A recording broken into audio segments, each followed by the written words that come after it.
नमस्कार दोस्तों, पाथफाइंडर में आप सभी का स्वागत है। मेरा नाम है डॉक्टर महिपाल सिंह राठौड़ और आज इस लेक्चर में मैं आपके साथ एक इंपॉर्टेंट अपडेट के बारे में डिस्कस करूंगा। चाइना की सरकार ने आज एक बड़ा अनाउंसमेंट किया जिसके तहत उन्होंने कहा है कि अब 3 चाइल्ड पॉलिसी वहां पर लागू होगी, यानी कि चाइना में अब कपल्स को 3 बच्चे पैदा करने की अनुमति रहेगी।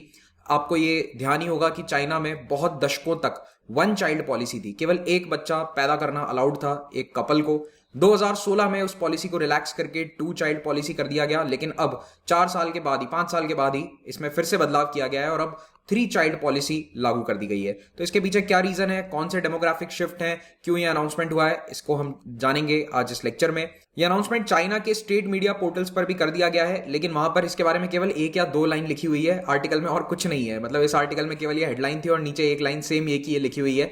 तो इसके बारे में ज्यादा जानकारी चाइना की सरकार ने नहीं दी है, बट वो ऑब्वियस है कि उन्होंने ये बदलाव क्यों किए हैं। और अनअकैडमी सब्सक्रिप्शन पर इस वक्त 4 ऑफर्स चल रहे हैं जिनके बारे में आपको ज्यादा जानकारी मैं लेक्चर के अंत में देने वाला हूं। तो चाइनीज सरकार को चलाने वाले पोलित ब्यूरो, जिसकी अध्यक्षता प्रेसिडेंट शी जिनपिंग खुद करते हैं, उसने यह निर्णय 31 मई को यानी आज लिया है। 1980 में जब चाइना 1 चाइल्ड पॉलिसी लेकर आया था, उस समय प्रति 1000 आबादी पर लगभग 20 बच्चे पैदा हो रहे थे। तो चाइना को लग रहा था कि उसकी आबादी बहुत ज्यादा बढ़ रही है, इसीलिए वो रूल लेकर आए। उसके बाद ये आंकड़ा गिरता गया। 1980s के बाद लगातार इसमें गिरावट हो रही है और ये लगभग 12 के आसपास आ गया। फिर चाइना को ये लगा कि अब इसमें ज्यादा गिरावट हो गई है, इसको बढ़ाने की जरूरत है। तो 2016 में इन्होंने 2 चाइल्ड पॉलिसी अपनाई, लेकिन इसके बाद भी ये जो आंकड़ा है ये गिरता जा रहा है और अब तो ये 10 के नीचे आ चुका है। तो चाइना में प्रति 1000 की आबादी पर 10 बच्चे पैदा हो रहे हैं, ये 2020 का आंकड़ा है। और इस पॉलिसी के कारण चाइना में जो जवान लोगों की आबादी है वो भी लगातार गिरती जा रही है। अगर आप 2000 का सेंसस डेटा वहां का देखेंगे तो 14 साल से कम उम्र के लोग लगभग 23% थे आबादी में। 2010 के सेंसस में इनका आंकड़ा 16.5% रह गया, यानी कि ये घट गया आबादी में, और बूढ़े लोग बढ़ गए। तो 60 से ऊपर की आबादी जहां 10% थी वो बढ़कर 13.26% हो जाती है। तो इस 1 चाइल्ड पॉलिसी के कारण चाइना की आबादी बूढ़ी होती जा रही थी। Percentage of population that is older was increasing, और इसीलिए इन्होंने ये बदलाव 2016 में किया कि 2 चाइल्ड पॉलिसी लाई जाए। अब आप सोच रहे होंगे कि आबादी कम हो रही है तो अच्छी बात है, वैसे ही आबादी बहुत ज्यादा है भारत, चीन जैसे देशों की, तो ये बढ़ाना क्यों चाहते हैं आबादी को? तो देखिए, इसके पीछे रीजन ये है कि जब आबादी घटनी शुरू हो जाती है या फिर आबादी बूढ़ी होनी शुरू हो जाती है तो आपकी इकोनॉमी पर बहुत इसका असर आएगा। तो चाइना की इकोनॉमी जो तेजी से तरक्की कर रही है पिछले 30 सालों से, उसके पीछे एक बहुत बड़ा कारण यह है कि वहां पर लेबर सस्ता है, स्किल्ड लेबर है और सस्ता स्किल्ड लेबर है। तो इसीलिए दुनिया भर की मैन्युफैक्चरिंग चाइना में होती है। लेकिन जैसे जैसे ये काम करने वाली उम्र की आबादी कम होती जाएगी, वर्किंग पॉपुलेशन, यंग पॉपुलेशन कम होती जाएगी, वैसे वैसे चाइना की आर्थिक तरक्की भी धीमी हो जाएगी। तो अभी जो चीप लेबर वहां पर इतने सालों से मिल रहा था, अब वो ऑलरेडी कम होना शुरू हो चुका है। और इसीलिए कई मैन्युफैक्चरर्स अब बांग्लादेश और वियतनाम जैसे देशों में मैन्युफैक्चरिंग फैसिलिटीज एस्टैब्लिश कर रहे हैं, क्योंकि वहां पर अब वही चीज हो रही है जो चाइना में आज से 30 साल पहले हो रही थी। आबादी यंग है, आबादी बहुत यंग है और वो स्किल्ड आबादी है। तो इसीलिए बांग्लादेश और वियतनाम अब मैन्युफैक्चरिंग हब बनते जा रहे हैं और चाइना से कई मैन्युफैक्चरिंग प्लांट्स शिफ्ट होकर इन देशों में आ रहे हैं। तो चाइना का सबसे बड़ा डर यही है कि आने वाले दशकों में वहां पर लेबर की बहुत बड़ी शॉर्टेज हो जाएगी और इसके कारण उसकी मैन्युफैक्चरिंग स्टोरी या मैन्युफैक्चरिंग ग्रोथ की चमक धीमी पड़ जाएगी। तो ये चिंताएं चाइना को बहुत सालों से सता रही है और 2015 के आसपास ही उन्होंने डिसाइड कर लिया था कि अब हमें अपनी आबादी बूस्ट करनी है, बढ़ानी है। तो इन्होंने 2015 में टारगेट लिया था कि 2020 आते आते हमारी आबादी 1.42 बिलियन होनी चाहिए, और अभी जो लेटेस्ट सेंसस डेटा इन्होंने रिवील किया है उसमें इनकी आबादी 1.41 बिलियन है। लेकिन स्टैटिस्टिशियंस ये कह रहे हैं कि जो कोविड के कारण डेथ्स वगैरह हुई हैं उसके कारण ये आबादी 1.40 के आसपास होनी चाहिए। इन्होंने थोड़ा सा आंकड़ों में फेरबदल शायद किया है, ऐसा फाइनेंशियल टाइम्स जैसे पब्लिकेशंस कह रहे हैं। तो उस समय इनकी आबादी 2010 में 1.34 बिलियन थी, टारगेट था 1.42 पहुंचने का और पहुंच गए हैं 1.41 पे।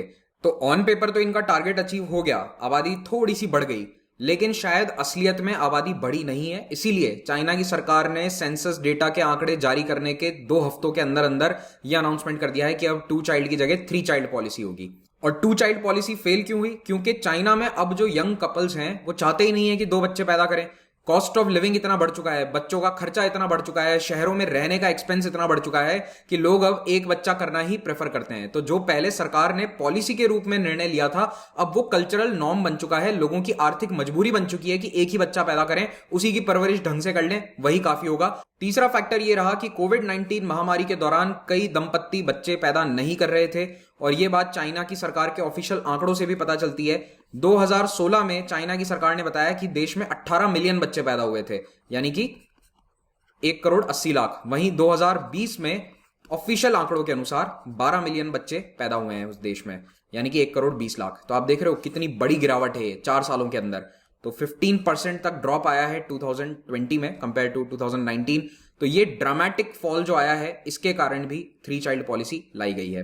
और जैसा कि मैंने आपको पहले बताया कि फाइनेंशियल टाइम्स, जो कि काफी रेप्यूटेड न्यूज़पेपर है, मीडिया ऑर्गेनाइजेशन है, उसने ये न्यूज रिपोर्ट अप्रैल में ही पब्लिश कर दी थी कि चाइना अपने सेंसस के आंकड़ों को रिलीज नहीं कर रहा है। बहुत महीनों से उस आंकड़ों को उन्होंने रोक रखा है क्योंकि आंकड़ों में गिरावट दर्ज करी गई है और उसको वो रिलीज नहीं करना चाहते। हालांकि चाइना की सरकार ने इस रिपोर्ट को पूरी तरह से नकार दिया था और इसके 1 हफ्ते या 10 दिन बाद उन्होंने अपने ऑफिशियल आंकड़े जारी किए थे और उसमें उन्होंने थोड़ी सी पॉपुलेशन ग्रोथ बताई थी, ज्यादा नहीं, बिल्कुल माइनर सी थी। तो इनके ऑफिशियल डेटा के अनुसार 2010 से 2020 के बीच में चाइना की आबादी की ग्रोथ रेट रही 0.53%, जो इनकी कई दशकों में लोएस्ट ग्रोथ रेट है। इससे पिछला वाला जो दशक था 2000 से 2010 के बीच में, उस समय ग्रोथ रेट थी 0.57%। अब आपको ये लग रहा होगा कि ये 0.7 और 0.3 में कितना ही फर्क है, थोड़ा सा ही तो है 0.04% का, लेकिन जब आबादी का स्तर इतना बड़ा हो तो 0.01% भी काफी फर्क ला देता है आंकड़ों में। तो इन्होंने अभी बताया कि हमारी आबादी 1.41 बिलियन है और हल्का सा ग्रोथ हुआ है, थोड़ा सा ग्रोथ बताया है कंपेयर टू 2019। लेकिन अगर आप यूनाइटेड नेशंस के पॉपुलेशन एस्टिमेट्स को देखेंगे तो इनके अनुसार चाइना की जो आबादी है वो 2030 के आसपास यहां पर मैक्सिमम लेवल पर पहुंच जाएगी और उसके बाद डिक्रीज करना शुरू करेगी, और भारत की जो आबादी है वो 2050 के आसपास मैक्सिमम लेवल पर पहुंचेगी। और यह भी अंदाजा है कि 2022 से 25 के बीच में भारत चाइना को ओवरटेक कर लेगा। तो ये पॉइंट अब कब आता है ये देखना होगा, क्योंकि हमारे भी जो सेंसस के आंकड़े हैं वो 1-2 साल के अंदर अब रिलीज होंगे। अभी तो सेंसस हुआ ही नहीं है, तो जब सेंसस होगा तब उसके आंकड़े रिलीज किए जाएंगे, तब हमें पता चलेगा कि हमारी ऑफिशियल आबादी कितनी है। अब बूढ़ी होती आबादी यानी एजिंग पॉपुलेशन और गिरती हुई आबादी की वृद्धि दर केवल एक चाइना स्पेसिफिक प्रॉब्लम नहीं है, दुनिया के कई एडवांस्ड और डेवलप्ड कंट्रीज में ये समस्या देखने को मिल रही है, जैसे जापान, इटली, इन देशों में भी ये प्रॉब्लम है। चाइना में तो फर्टिलिटी रेट 1.3 हो चुकी है, यानी कि एक महिला औसतन अपने जीवन काल में 1.3 बच्चों को जन्म देगी, जबकि आइडियली रिप्लेसमेंट लेवल ही 2.1 होता है। अगर आपको अपनी आबादी सेम लेवल पर मेंटेन करनी है तो ये 1.3 नहीं, ये आंकड़ा 2.1 होना चाहिए, यानी कि मिनिमम एक महिला को 2 बच्चे तो पैदा करने ही चाहिए। तो ये 2.1 का रिप्लेसमेंट रेशियो होता है। इससे अभी चाइना का जो फर्टिलिटी रेट है वो नीचे है, और जापान, इटली में भी यही समस्या है। साउथ कोरिया के अंदर भी यही दिक्कत है। इस तरह के कुछ आर्टिकल्स आए थे कि क्या साउथ कोरिया की आबादी एक्सटिंक्ट हो जाएगी, क्योंकि वहां पर भी बर्थ रेट जो है वो लगातार गिर रही है, और ये डेवलप्ड एशियन सोसाइटीज में इस तरह का ट्रेंड देखने को मिल रहा है। अब चाइना के पोलित ब्यूरो ने जब ये अनाउंसमेंट किया है तो इसमें इन्होंने कहा है कि जो तीसरा बच्चा होगा अगर किसी दंपत्ति को, तो उसको सरकार की तरफ से पूरा सपोर्ट किया जाएगा। सरकार के सपोर्ट का क्या मतलब है, जैसे देखो बच्चों के लिए बहुत सारी पॉलिसीज होती हैं, वैक्सीनेशन वगैरह सरकार अपने खर्च पर करवाती है बच्चों का, प्राइमरी एजुकेशन या सेकेंडरी एजुकेशन, ये सब सरकारी स्कूल में होता है। तो अब वहां पर अगर तीसरा बच्चा होगा तो ये सारी सुविधाएं उस तीसरे बच्चे के लिए अवेलेबल होंगी, पहले ऐसा नहीं होता था। तो अब ये सपोर्ट स्टेट की तरफ से पूरा दिया जाएगा। इसी के साथ सरकार ने यह भी अनाउंस किया कि रिटायरमेंट एज के अंदर भी कुछ बदलाव किए जाएंगे। डिलेड रिटायरमेंट होगा, जैसा कि मैंने स्पेक्युलेट भी किया था अपने 1 महीने पुराने इस वीडियो में, तो वही चीज अब सरकार ने वहां अनाउंस भी कर दी है। हालांकि कितना डिले होगा इसके बारे में अभी इन्होंने जानकारी नहीं दी है।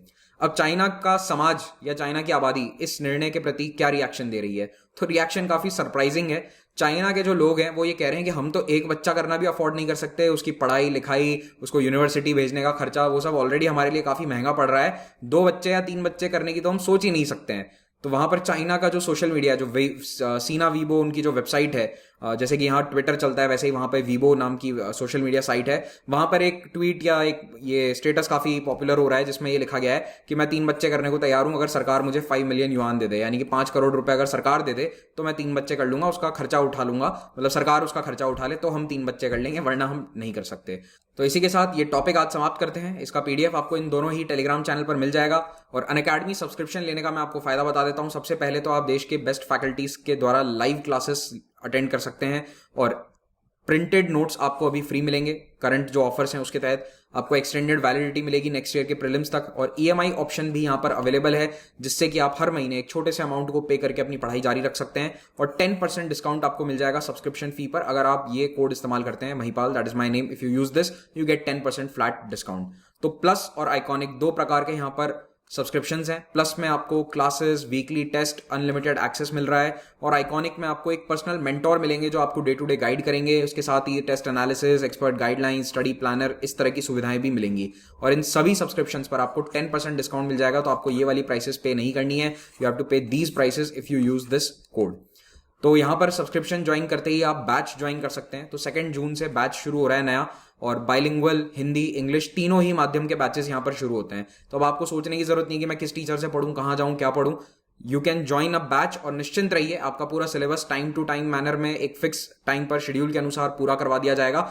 उसके बाद आपकी मर्जी, आप चाहें तो किसी भी टीचर की क्लासेस को देख सकते हैं, ज्वाइन कर सकते हैं, बट बैच में रहकर आप समय पर पूरा सिलेबस कंप्लीट कर सकते हैं। और मेरा आर्ट एंड कल्चर का जो क्लास है वो ऑलरेडी ऑनगोइंग है, आप उसको भी ज्वाइन कर सकते हैं if you are a plus course subscriber. 3 free test series चलाई जाती हैं, इनको ज्वाइन करने के लिए all you need is this code. तीनों को ज्वाइन कीजिए और प्रीलिम्स का अपना स्कोर इंक्रीज कीजिए। 13 जून को एक फुल लेंथ टेस्ट आ रहा है, प्रीलिम्स के जैसा टेस्ट होगा, जिसका नाम है सिविल सर्विसेज चैंपियनशिप। इसमें आप हिस्सा लेकर टॉप रैंक लाकर क्या पा सकते हैं, देश के top most bureaucrats, serving IAS IPS officers, retired bureaucrats, इनके द्वारा आप गाइडेंस हासिल कर सकते हैं। जो टॉप 50 रैंकर्स होंगे उनको ये वाले आईएएस ऑफिसर्स, रिटायर्ड ब्यूरोक्रेट्स और पिछले साल के टॉपर्स, ये लोग खुद गाइड करेंगे, पर्सनल गाइडेंस देंगे टॉप 50 रैंकर्स को। और इसके अलावा ढेर सारे प्राइजेस हैं, मैकबुक, आईफोन, आईपैड, एयरपॉड, ये सब भी आप जीत सकते हो। यहाँ पर स्कॉलरशिप्स भी जीत सकते हो। तो इसमें हिस्सा जरूर लें 13 जून को। इसका जो लिंक है आपको नीचे डिस्क्रिप्शन में मिल जाएगा। हर रविवार को कॉम्बैट होता है, कॉम्बैट में हिस्सा लेकर भी आप एक स्कॉलरशिप जीत सकते हैं और अपनी रैंक जान सकते हैं भारत के स्तर पर, ऑल इंडिया लेवल पर। So you can take part in the combat using this code. और अगर इन एग्जाम्स की तैयारी कर रहे हैं तो अनअकैडमी पर इनके लिए भी कोर्सेज अवेलेबल हैं, do go check them out. SSC, bank, railways, IIT, NEET, इन सब में बेस्ट टीचर्स अनअकैडमी प्लेटफॉर्म पर पढ़ा रहे हैं। और इनके जो कोर्स की फी है वो यहाँ पर मेंशन्ड है ट्रांसपेरेंटली, बिल्कुल 1 साल की फीस यहाँ पर साफ लिखी गई है, कोई हिडन चार्जेस वगैरह कुछ नहीं होता है। और इस पर भी आपको 10% और डिस्काउंट मिल जाएगा अगर आप ये वाला कोड यूज कर लेते हैं। Thank you very much for watching this, have a great day.